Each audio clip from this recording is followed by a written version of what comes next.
Hi there, moms, and welcome back to my channel. For those of you who are joining me for the first time, I am mom of multiple, and I call myself that because we have a family of 12. We have 10 kids who we like to call our arrows. We believe that that is what the word says, that children are a gift from the Lord, and he compares them to be like arrows in the hands of a mighty warrior. And so we hold to that, and we thank God for each and every single one of our arrows. So welcome, and hopefully you'll stay and be part of my community for moms. My goal is to help moms everywhere and encourage them as best as I can. And so today I wanted to encourage you, if you have been thinking about homeschooling. There are many people, many parents out there who wonder and have so many questions about homeschooling, and they wish they had the answers to, or they wish they had someone to talk to about it. And so today, that is what I want to do. I want to share with you why we chose to homeschool.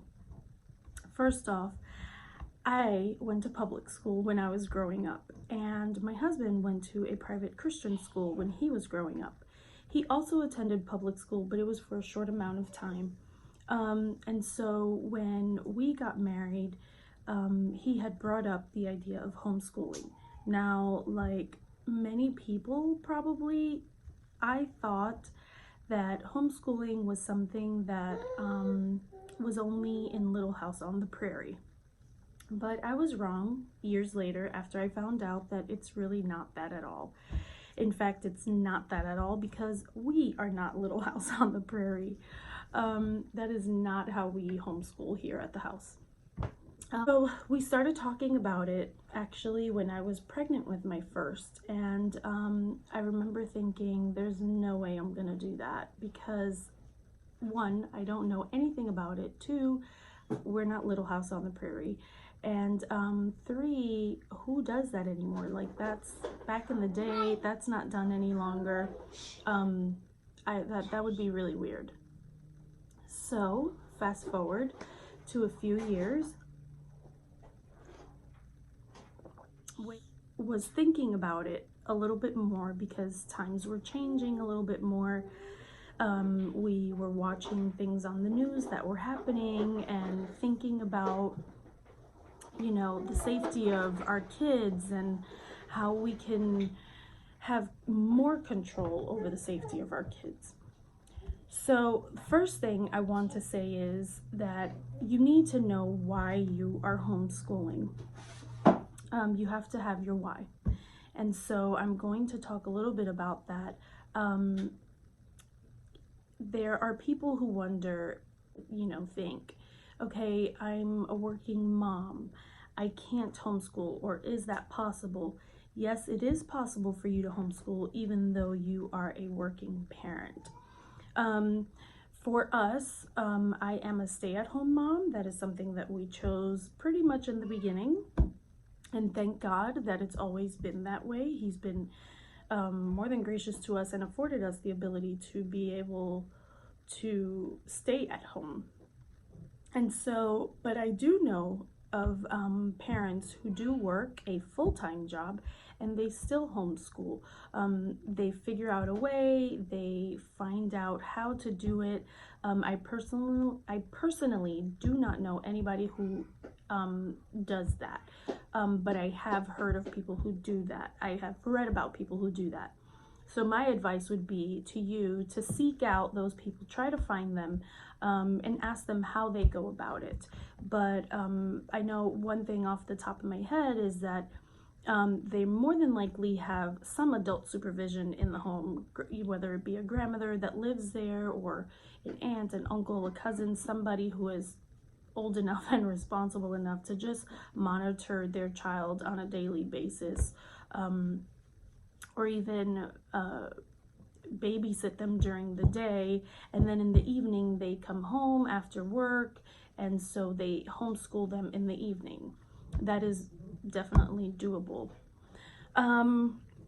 We began to homeschool back it will now be, this is our 7th year homeschooling, so 7 years ago. We had been thinking about it again since I was pregnant, and it wasn't until we heard the news about Sandy Hook Elementary that I remember that December, I just said, forget it. This is it. Forget it. This is it. We are going to homeschool. And so I said, this is just too much to be listening to, you know, what's felt like almost every day on the news of some shooter or some teacher doing something to a child, or that was completely inappropriate, or bullying. There were so many reasons, and that was just kind of like my final straw. I said, I don't know what I'm doing.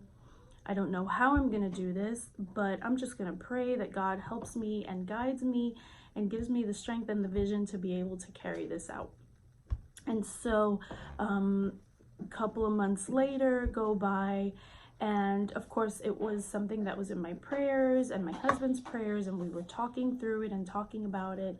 And then I had noticed that my daughter had a change in her attitude, and I noticed it for probably 2 months or so, and I couldn't really get a hold of it. And every day she would come home from school, you know, when I would pick her up, and in the car, as soon as we got, you know, she got in the car, one of her siblings would just ask her anything. It could be anything. Or she would want to sit in a particular spot, and she would say, you know, with an attitude, you know, move over or something like that. She would just get kind of like ticked off and bothered really easily. And so I was wondering what's going on. Like, this is not her normal self. This is not her on a usual basis. So again, a couple months went by, and finally one night I felt the Holy Spirit actually prompt me and to asking her, you know, there is something deeper. There's an issue that's happening that I don't know about. And when I gave her that space and that, you know, that freedom in that moment to talk about what was going on, I came to find out, because she finally told me, and she broke down in tears. I mean, it was the most heart-wrenching thing that I had experienced as a mom, because she was my oldest. I found out that there had been someone that had been bullying her during lunchtime. And this kid would stand behind her every single day and was calling her names, to the point that, yes, she did defend herself, and she would stand up for herself because she was just a bright kid like that. She wasn't afraid at the moment, even though she went home and did feel some fear. But he even went as far as to saying, I am going to kill you.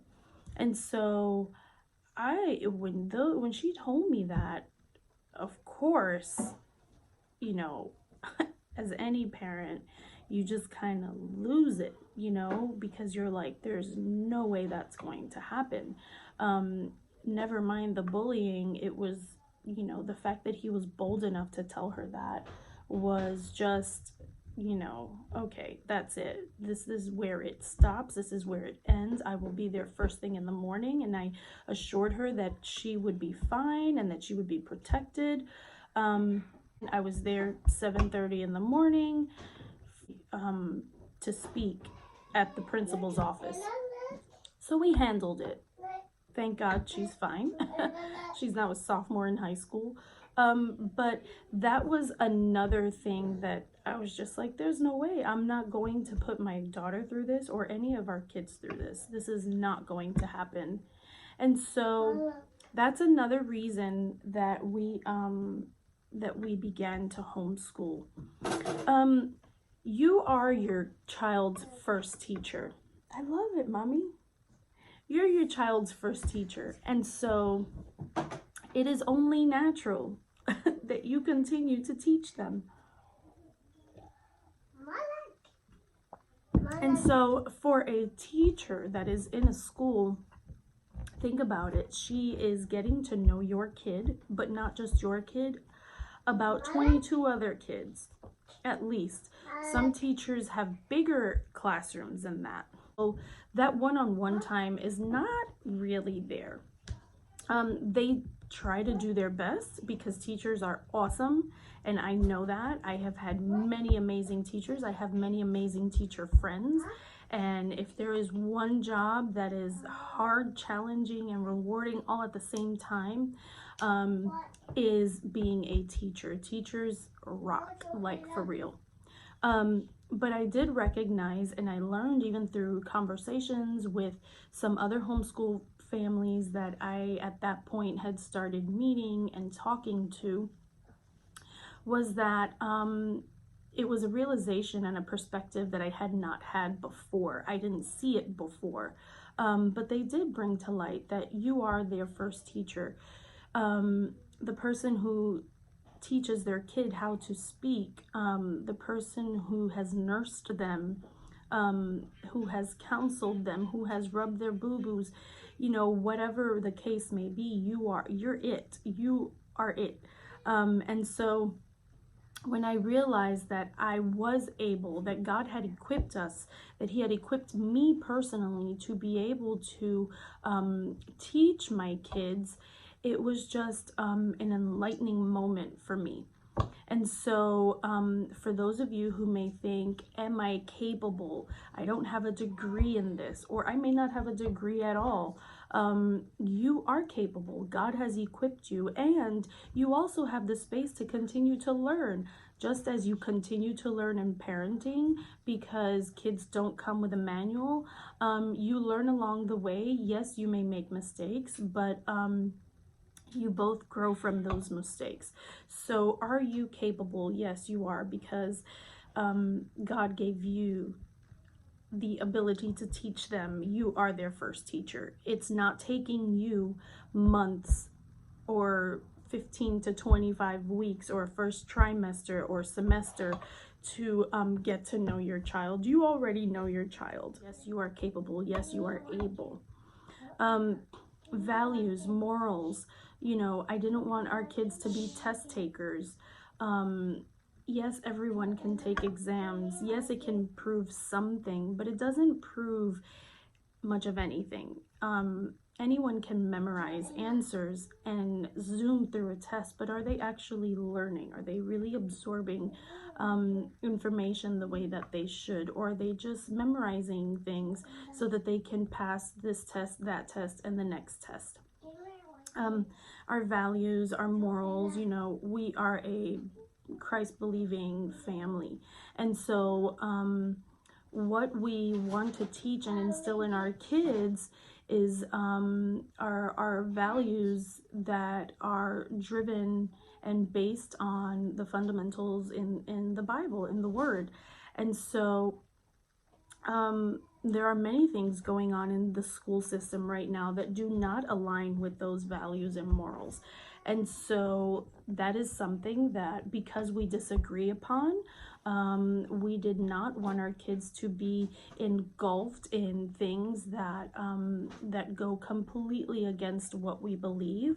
And we also believe that there is a time and a place, and there is also a maturity level that kids need in order to absorb some information that is being taught in schools voluntarily or involuntarily. You are their first teacher. You know what you want to teach them. You know you know what you want them to learn and walk away learning. You are able to afford them the space to thrive and to seek out their passions. When you homeschool, you are creating the space that that your kids don't necessarily have in a public school or in any school. You're giving them the space where they can go on an adventure. They can go outside and explore. They can explore in the house. They can explore any book that they would like. They can learn about things that they want to learn, not a curriculum that is only tailored for everybody in the same grade, at the same exact level. Kids learn differently. Every person is an individual. Everyone learns differently.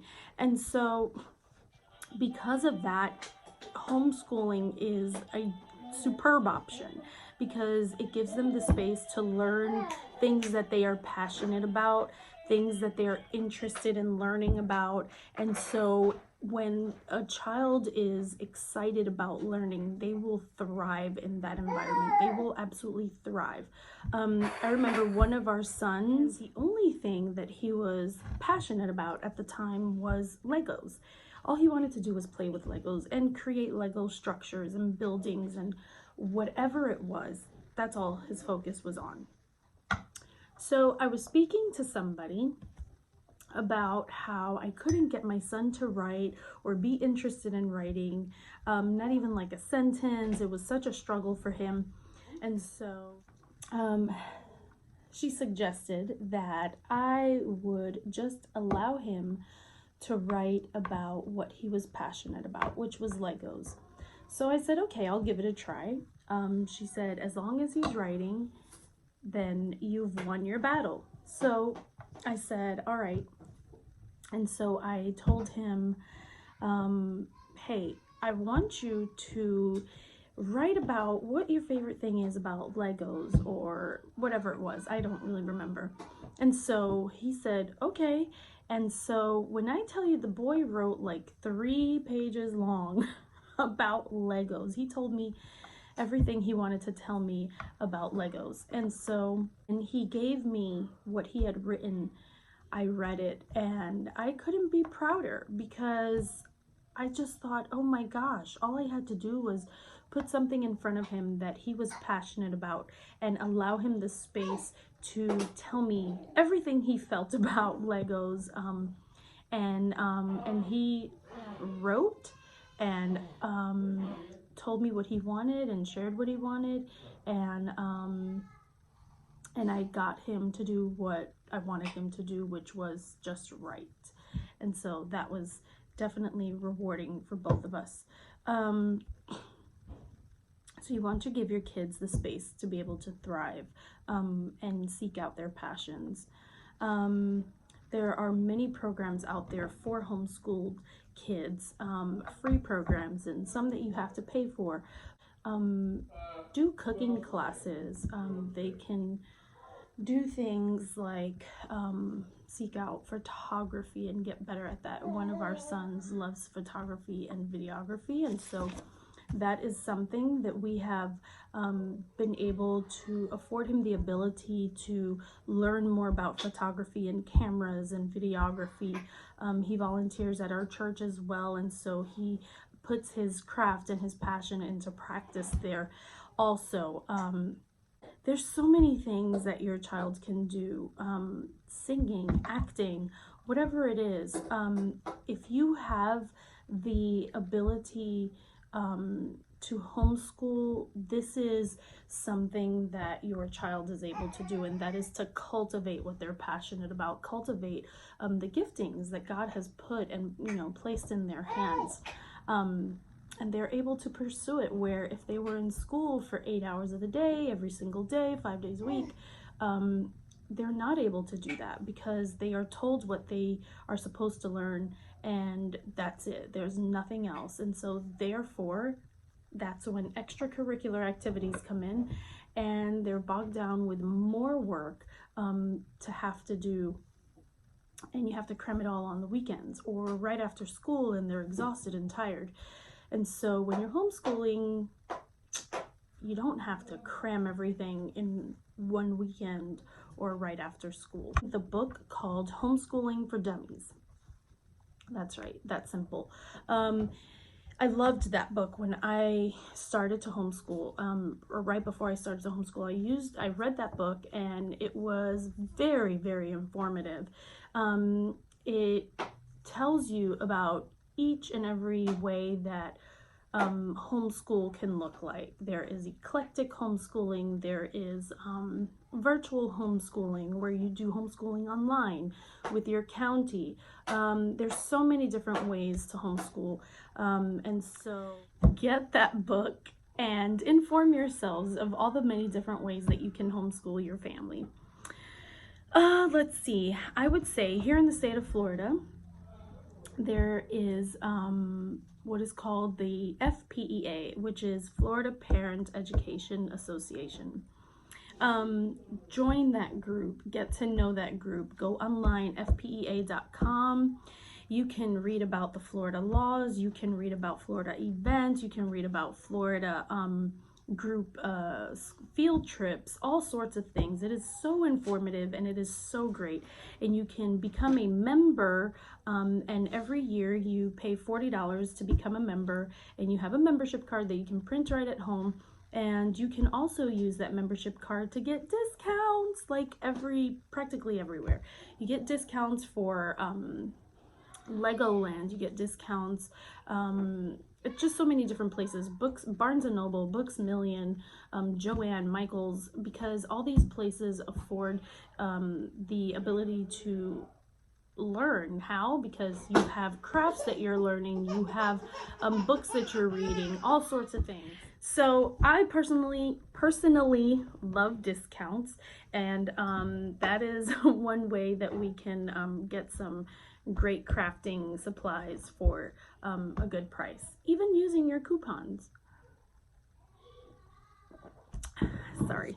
Okay, so the FPEA. There's also a yearly FPEA convention for homeschoolers. Thousands of people come, thousands of families, thousands of kids. And so it is the best and the biggest homeschooling convention in the nation, actually. And so many people come, not only from the state of Florida, but from like Georgia, Alabama, Tennessee, all of these states that are kind of a little bit further up north. And so you can get to meet so many families. You can converse with other families who have done it, you know, for the first time, the second year, the 10th year. There's so many questions that you can ask and so many answers that you can get. Great conferences, so full of information, whether you have questions about homeschooling a kid with a disability or homeschooling a kid that is gifted, or whatever the case may be. How do you teach them how to read? How do you teach them, you know, good manners and behavior, and, you know, high school transcripts, and so many questions that can be answered right there in like a matter of 3 to 4 days. FPEA is definitely the best thing to go to get questions answered. It is held every year in May for the weekend of Memorial Weekend. So you sign up, you register, and it's a great time. They have activities for kids that you can also sign them up for. They even have meals available for lunch every single day, lunch and dinner, that you can also pay a little bit extra for, but it's totally affordable. Definitely seek out FPEA. And will you have a community? Yes, you can have a community. One, you can meet people there. 2, you can go to Facebook and, you know, type in homeschooling families or homeschooling community or whatever it may be. Just type in homeschool and things will pop up. You can get to know people that way. People in your church, people at your job, you know, just seek out that community, because the community is there and the community is absolutely growing like crazy. African Americans and Spanish people that are homeschooling now has grown so exponentially. So yes, you do have a community. You just have to find it out. Go seek it out. It has not been an easy journey, but it has not been an impossible journey. Statistically showing, the first 3 years of homeschooling are the most difficult or the hardest, but it is definitely doable. And I would say stick to it. If this is what is right for your family, stick to it. You will have ups and downs, great days, bad days, but I think the great days really outweigh the bad days. You can do this. You really can. And yes, you can homeschool through high school. I'm doing it currently.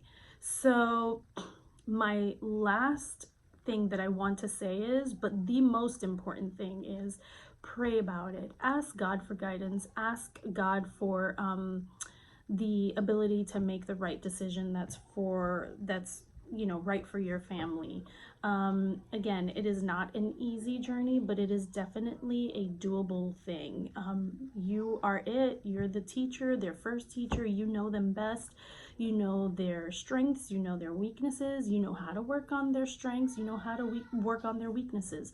He has gifted you and put you in charge of your child. So pray about it. Ask God to lead you and guide you and help you through making the decision of finally homeschooling. And if you have any questions, you can post them below, and I'd be happy to answer as much as I can. And so for now, that is about it. I hope that if you do decide to homeschool, that you have an amazing time doing it. Again, this is now our 7th year, and I almost can't believe that we've gone this far.